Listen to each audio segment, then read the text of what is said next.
My name is Richard with Hodge Fabrication, and this is the base camp. You'll look over here.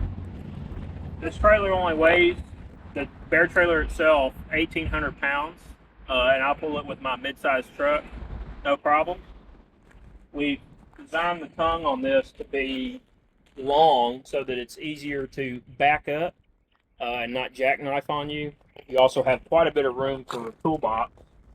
We've elected to go with a fairly medium size here. If you want a slightly bigger one or smaller one, that's totally fine. We can accommodate.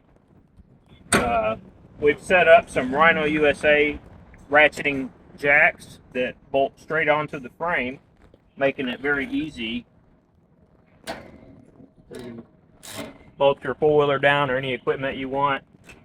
Self-retracting is pull your machine up in there, crank it down pretty quick. You've got MOLLE panel on the front for mounting accessories, like we've got a water tank here, got a fuel tank here. On the back side, I've got a fire extinguisher. You go camping, have a campfire. It's good thing, good practice to have those around.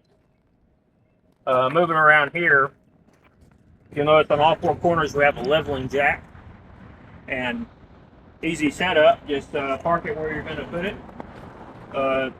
Pull this pin. The foot will drop. Put the pin in the next closest hole. Put a little bit of pressure on them. Once you have the trailer level, it's just as stable up here as it is if you were standing on the ground.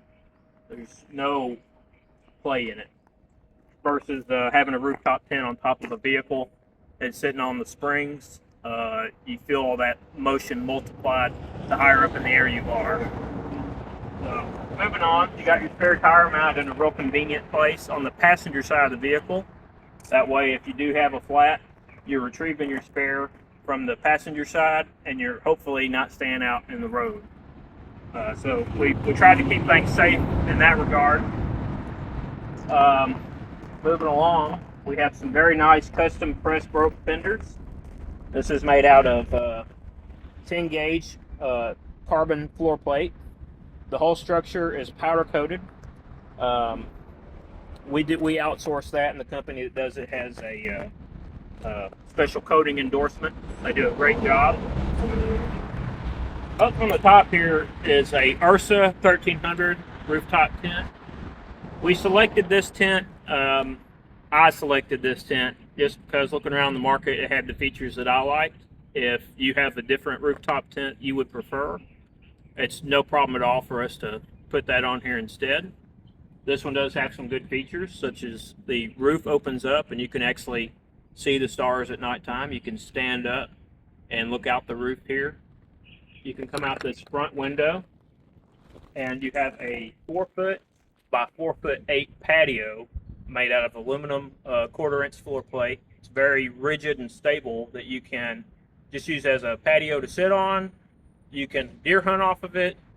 You can put your Jackery diesel heater cooler up there. So let's say you're camping up here at night and you want to get a beer or something. Instead of having to climb down here, get your cooler off of here or the back of your truck, you just reach your arm out the window and grab it. This tent has the ports for the diesel heater and air conditioner. So you can just set either machine up right next to the port, and you don't have to have but a few inches of pipe to feed into the tent, which reduces that loss of heat or cooling from having a long exhaust tube. The drop gate is very easy to do, pretty simple. Stainless steel bent hook. It drops right there. It doesn't drag on the ground. One on each side. They are diaphragm loaded when installed, so they will not pop out. Got a protective tape on here so it doesn't get all scratched up when you lower this. It's pretty lightweight, easy to maneuver.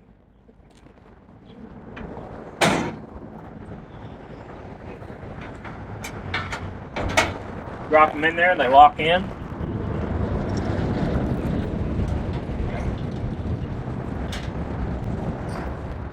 No rattle.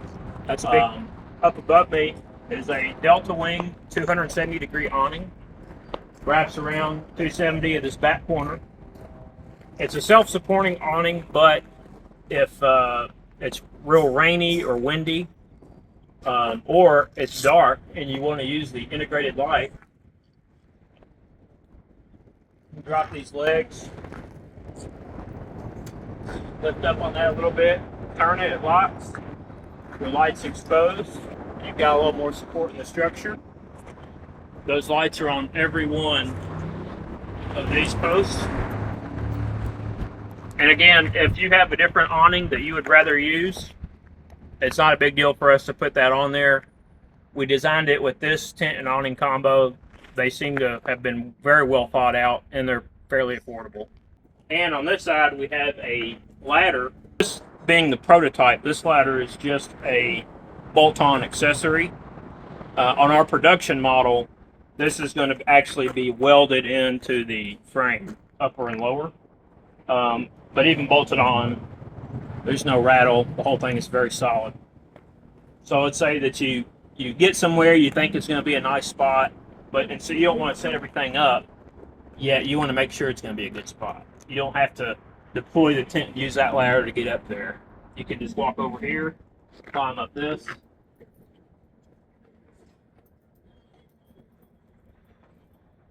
and you can see if this is going to be a good spot for you or not. Or just use this as a mobile deer stand and leave all that put up.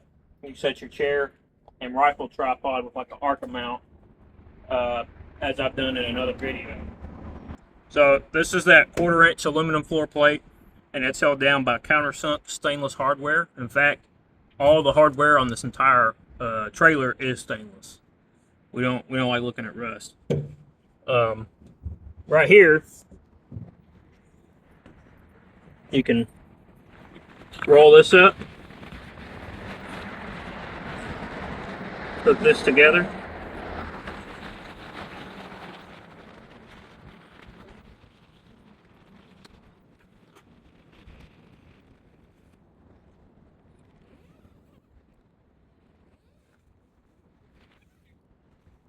and you can go right in your tent, which has integrated lights just like the awning does.